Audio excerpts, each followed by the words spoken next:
Hello class and welcome to MSE 402 Project Management. My name is Dale Deerdorf. I'm your instructor, facilitator, and coach for the sessions that we've got lined up for you, and it's time for Module 2's video introduction, week 2, and this is going to be based on the project initiation phase. That's the formula that we're going to be talking about. So last week was the introduction of a project. Now we're going to initiate the project, and we're going to talk about how we plan that. That's the planning section of it. We've got an overview video series set up for you, and what I want to do is I want to jump in and let's get that headed down the road for you so you can see that we completed those tasks that were in the previous section. Now we're going to be looking at the initiating section. You may have tasks that you're going to see that you're going to work on all the way up and down all of these phases. So you may have to go back and do revisions on one. You may change the quality statement. You'll see that there's quality running along the side axis here along with changes. As those happen, you have to come in and work on these. So this is a cycle, even though they're showing you step by step by step a programmatic section of what a project looks like from a pracademic perspective. We want you to know that there will be points in time where you may have to go back and revise documentation, change things, add new team members, things like that. But this is the point where we are going to initiate the project. Initiating the project means realistically that we're creating a team charter.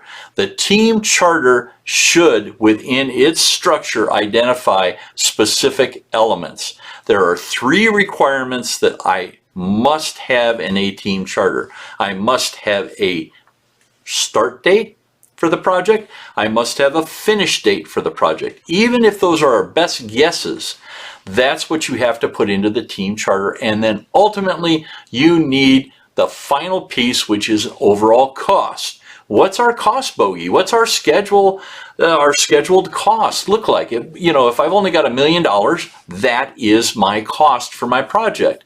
And we've got to find a way to create scope that fits within that formula. So the other piece of it here is within the team charter, we're going to be identifying our internal and external stakeholders, the components of who's responsible, who I should be communicating with. All of that falls into that area. And then there's a scope statement that must be created. And that scope statement many times is decomposed from the proposal. So if you've had a proposal, you'll see that the stepping stone down is a scope statement. The scope statement is what you are required to deliver to the customer. That is how we prove that the project is completed, is that we have met all of the objectives of that scope statement. And that scope statement may have requirements that are very, very tight, and they may have a must or shall statement associated with them. And if they do, at the end of the project, as we are going to close it, we have to verify and validate. We have to prove that we have met any of the must or shall statements that are written into a team charter, into that scope statement, because theoretically that is reflected out of the contract. So the contract will have specific things that must happen. And you may have a variety of different contracts that are being constructed at the same time. The team charter also identifies who the project manager is going to be and initiates the start of the project. That is the official start of a project, that initiation. All of the work we did beforehand, even though it may feel like it was part of the project, at this point, this is where the gun goes off, it's time to go, okay? So the project starts, and now we're going to move through all the phases. So scope statement, team charter, those are the big pieces of it. You've got proposals that you've selected already. You've got the people, you've got a team contract, so you understand kind of the ground rules for how you're going to operate. Now it's time to actually start moving through the project. So for week 2, at a snapshot, we wanted to walk you once again exactly what we had lined up for you, what all the components are going to be. So once again, congratulations on completing Module 1, Week 1. I know there was a lot to pull together. It's kind of the the genesis of what we're going to talk about in our discussion threads, that Tuckman model for norming and storming, all of that is part of a normal process for a project moving forward. So as we're moving into our week 2 lecture, you're going to find that I've put together some information for you on the project initiating phase. Great slides there, good reference. Feel free to download any of these PowerPoints and use them as reference material for you at work, not only in your academic environment or other areas where they can be shared that make sense. So you've got your project initiating phase, which is our week 2 lecture. Make sure you review that. There's great information for you in there. Then we have our week 2 Zoom live presentation, our live lecture. Once again, those live lectures, I always try to have some level of availability for us to kind of have, an interaction within that. So you'll find that we'll do polls. We'll find ways to break you into breakout rooms. We'll have you do other activities in addition to just having a live presentation. But the live presentation is going to be defining a project. How do we define a project? What does that scope look like? So that's the focus of that. Make sure you attend that. If you can't attend that, make sure you go in and use the second option, which is that you watch the video and then answer the questions to get credit. Okay? Now the third component over is going to be the ECS PMO message. So last week you dealt with Niles. It was kind of a, did you want this specific SME who can help you in specific areas? Now, week 2, I'm wearing that hat as the PMO representative. As the PMO representative, I'm asking you specific questions. You'll notice every week, one of the questions is going to be, who is going to be your team leader? That gives you the chance to identify that person as quickly as possible and respond to that. And we are now asking you from a procurement standpoint, because I've got ECS procurement working with us, questions about if you want an untested mega driver part from another project for a specific cost.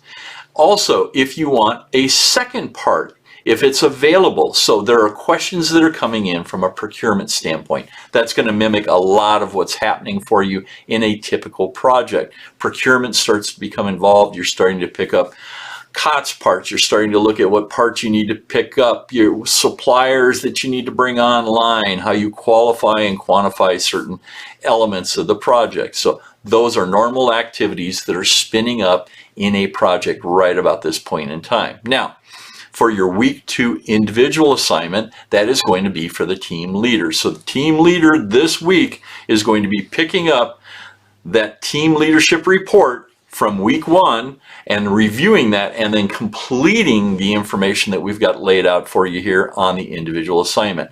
The team leader and the team should be having weekly conversations, and you can do that in a variety of ways. You can do it in Zoom. You can use your Monday.com collaboration tool that's available to you also to help create some collaboration opportunities. And don't forget that I always need a footprint of your discussions as a team over in the team module. So we need to make sure that you complete that area over there. That's also a great place where I want you to be talking about the scope statement and the project charter. Those are the 2 team-based assignments that you have lined up this week. So you have to create your project charter. Your charter is going to have more detail in it than some of the previous documents. So you're going to start to see that these replicate some of the information as they come in.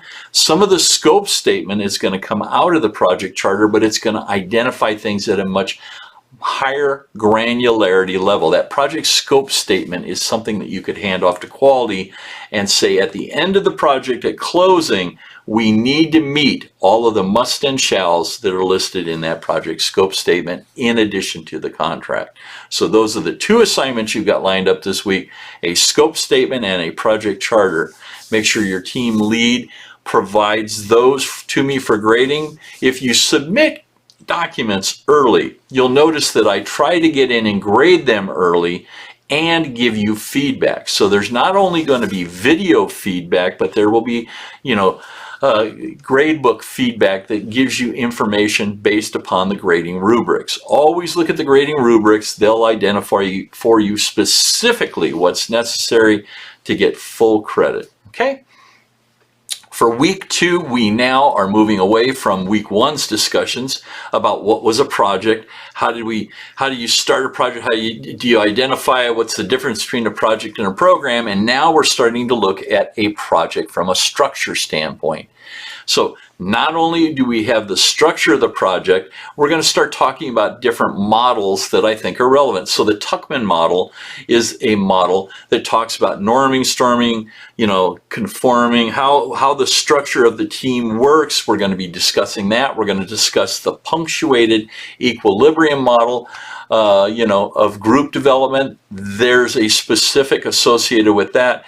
And then we're going to talk about some other type of organizations that I've worked around, which are very, very loose. So you're going to have matrix organizations. We're going to talk about projectized organizational structures or functional organizational structures. And we'll look at some self-directed team environments. So those are the discussions. Don't forget, 3 posts on 3 separate days for both of the threaded discussions. A total of 6 discussions to get full points, and you'll be fine. Now, the next piece of it is we're going to talk about the PMBOK reading. So last week we had you walking through the first section of the PMBOK. That was the blue section. This week we're going to be jumping into the red section. So that front end is only about that big. Okay, that was the blue section. Now we're into this section. So the new PMBOK is broken into 2 separate sections. The separate section here is a guide to the project management body of knowledge. So this becomes the guide piece to it, and it is going to have multiple areas where you're going to find that it talks about performance domains. So performance domains is how they break all the process documentation that they had put in previous versions. Now they become domains. So you'll notice that what we've got lined up for you this week, what you're going to be reviewing this week, is going to be chapters 1, chapters 2, chapters 2.1, and chapters 2.2. And that's going to be the introduction. So there's a rerun of the introduction with this new material now. Then the first domain that you're going to run into is going to be in chapter 2, and that starts on page 7, and that's going to be project performance domain.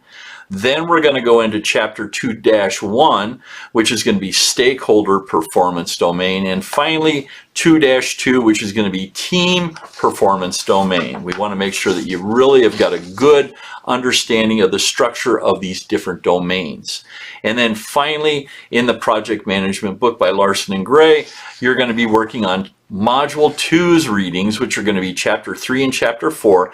You're going to work on the organizational structure and culture, which is going to be pages 68 through 103, and defining the project. You're going to be walking through how do we define a project, and those are going to be pages 104 through 133. Now, that's what you've got on your plate for this week.